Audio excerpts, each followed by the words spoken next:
vou conversar agora com um casal que está aqui nos nossos estúdios, o senhor Edivaldo e a senhora Andréia, e eles vão nos contar a sua história. Vamos começar pelo senhor Edivaldo. Senhor Edivaldo, onde começa aí a história de vocês?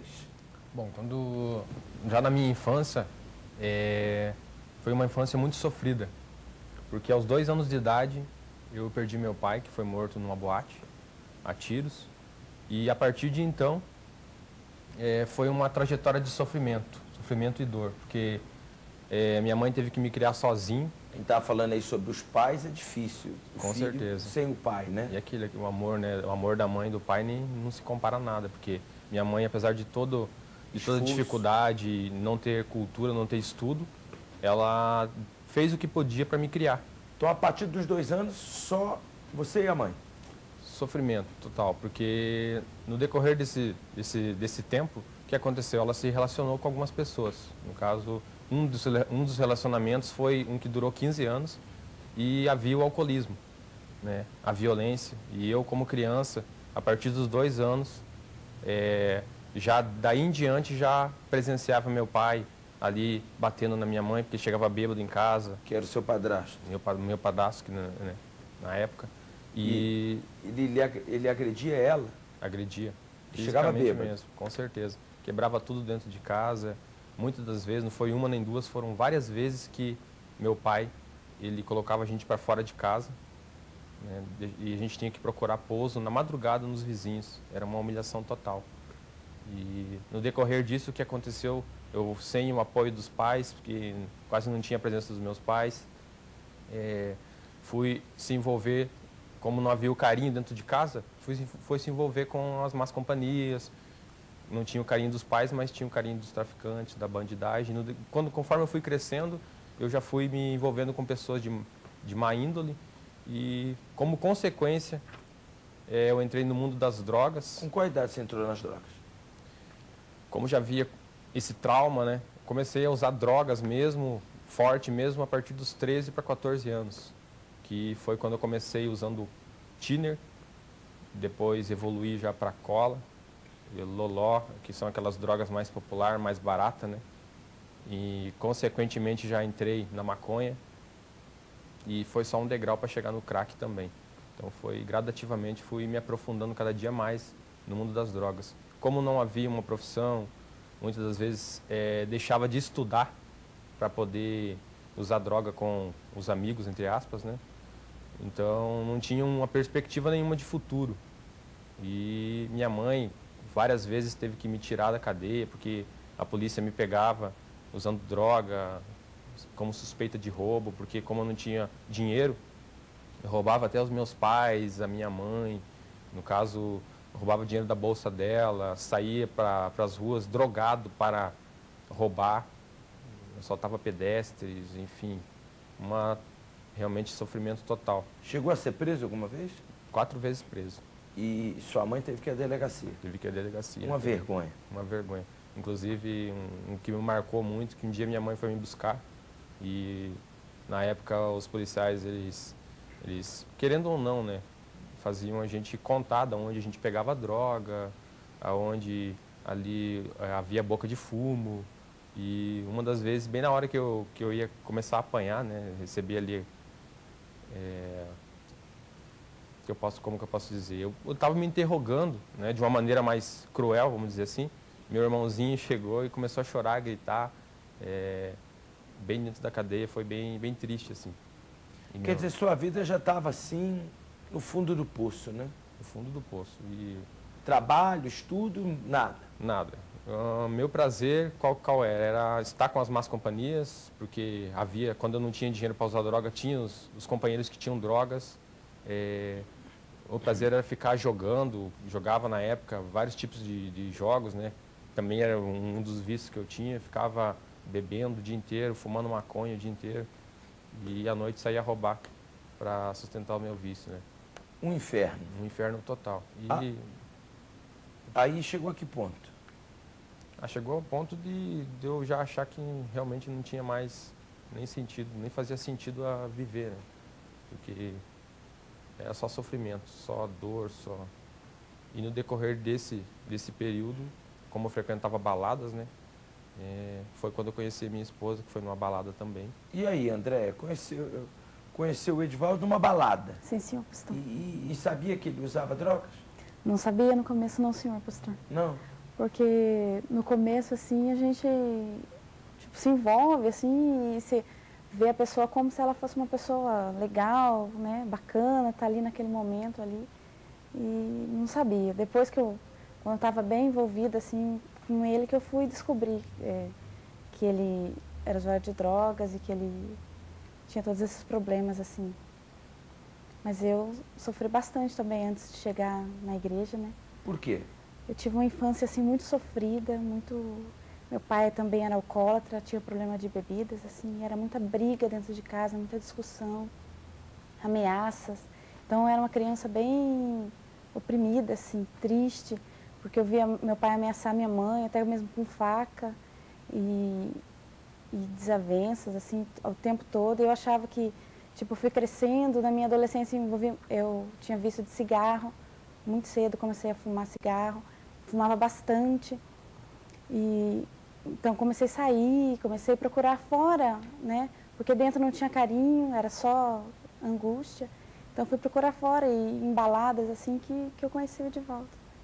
E aí, conheceu o Edivaldo, se apaixonar? Isso. A gente começou a namorar, namoramos um tempo. Meu pai era muito severo assim tudo e namorei um tempo e fiquei grávida, né? Fiquei grávida e ele me expulsou de casa. Ele falou: "Não, você não é mais minha filha, não quero que você saia de casa." E daí a gente não tinha para onde ir, nós dois desempregados. Fui morar com a minha sogra. Daí foi muito, muito sofrimento, muita angústia, nossa. E foi assim que eu cheguei à igreja, eu comecei a frequentar, né? Eu comecei primeiro, porque eu estava grávida, ele saía, às vezes saía na sexta-feira e chegava na segunda. Teve uma vez que ele chegou todo quebrado, assim, bateram nele na rua, e eu grávida ali, eu chorava muito, sofria muito. Para mim, aparentemente, assim, não tinha solução, porque eu achava que casando eu ia ter uma vida diferente da minha mãe, né? Eu pensava assim, não, eu sofro, né? Quando eu era solteira, eu pensava, eu estou sofrendo, mas se eu me casar, eu vou ser feliz, vai ser diferente, porque eu vou achar uma pessoa que me complete, que me faça feliz. E foi ao contrário, que, né, era igual ou até pior que o meu pai, né? A criança nasceu? Isso. Não, eu comecei na igreja, eu estava grávida. Porque daí, tipo, foi meu fundo de poço, assim. Eu grávida ali, sofrendo, e ele, daquele jeito que ele era, usava droga direto, não tinha responsabilidade. Até dizia que não me amava, ele disse por várias vezes. Daí, tipo assim, como se o mundo virasse as costas para mim. Não tinha solução, eu não tinha saída, assim. E foi aonde que eu encontrei conforto na igreja, né? Eu comecei a vir e encontrei conforto na igreja.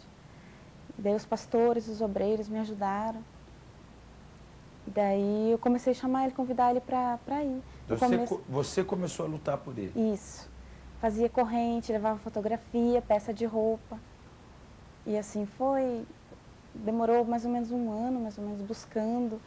E era uma guerra, uma luta. Uma luta. Não foi você lutando e ele usando drogas. Foi de uma hora para outra, isso.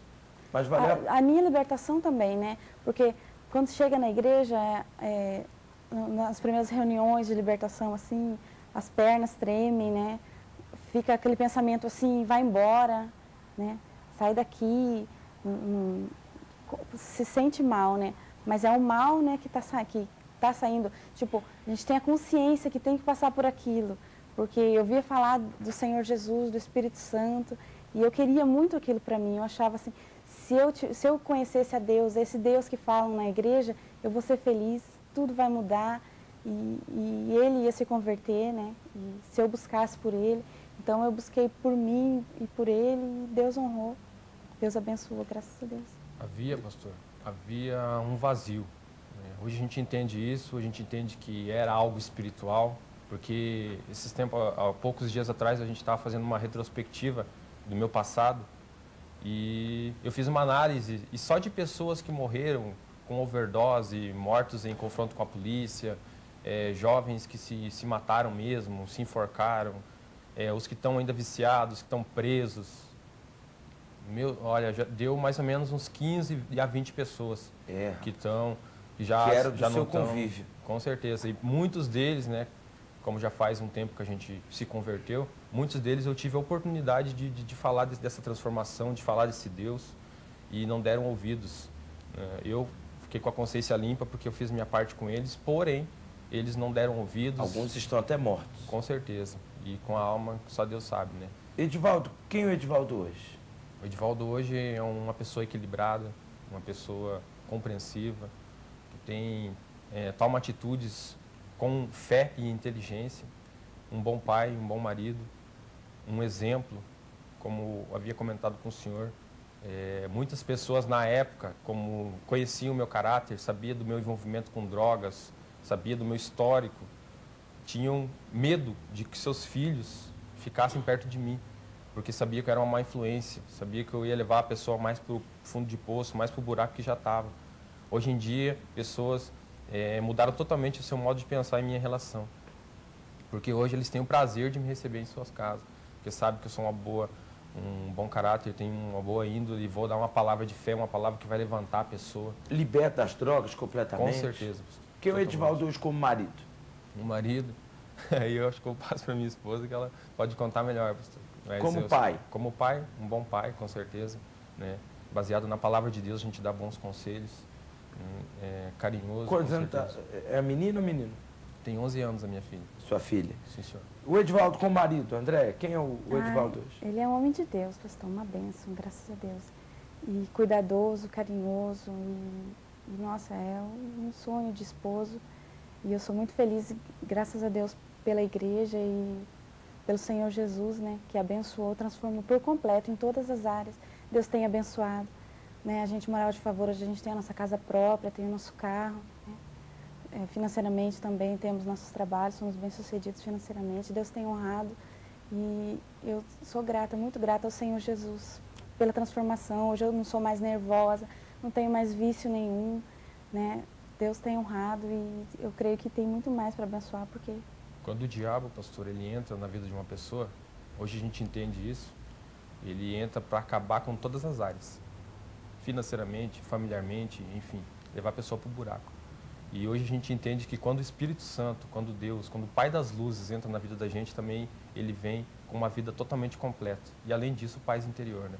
Então hoje eu posso dizer que eu tenho uma vida completa, né? Porque eu tenho um casamento abençoado, tenho uma filha exemplar abençoada, tenho uma vida profissional abençoada em todos os sentidos também. Financeiramente está bom e está progredindo a cada dia mais. Vida espiritual abençoada, enfim. A gente tem uma vida que hoje dá para se dizer uma vida que... A vida completa. Com certeza. O que dizer, André, essa esposa que passa o que você passou? Brigas, vícios, drogas, desprezo, miséria. Há uma saída? Sim, senhor, pastor. Tem que entregar a vida na mão do Senhor Jesus, colocar Ele em primeiro lugar, porque somente colocando Ele em primeiro lugar é que os problemas são solucionados, né? Que nem diz a Bíblia, né? Buscar em primeiro lugar no reino de Deus e Ele acrescenta mesmo tudo que a gente necessita. E você tem momento de lazer, Sim, você senhor. tem uma vida comum, Sim, senhor. como qualquer outra pessoa, Sim, senhor. mas com Deus, né? Com o Senhor Jesus, verdade. Passeiam, se divertem. Sim, senhor. Vamos ao cinema, nos divertimos. É uma bênção, Não é uma pessoa fanática. Não, senhor, nada pastor. disso. Não, senhor. Não, senhor, pastor. Deus tem honrado, Deus tem abençoado. Vida plena. Abençoado em nome de Jesus. Tá vendo, minha amiga? A proposta de Deus não é fanatismo, religião, não é vida, é nova vida. É isso que Ele vai proporcionar ao senhor e à senhora. Por isso, as portas da Igreja Universal estão abertas em todo o país, norte, nordeste, sul, sudeste, centro-oeste. Você tem a oportunidade de encontrar a vida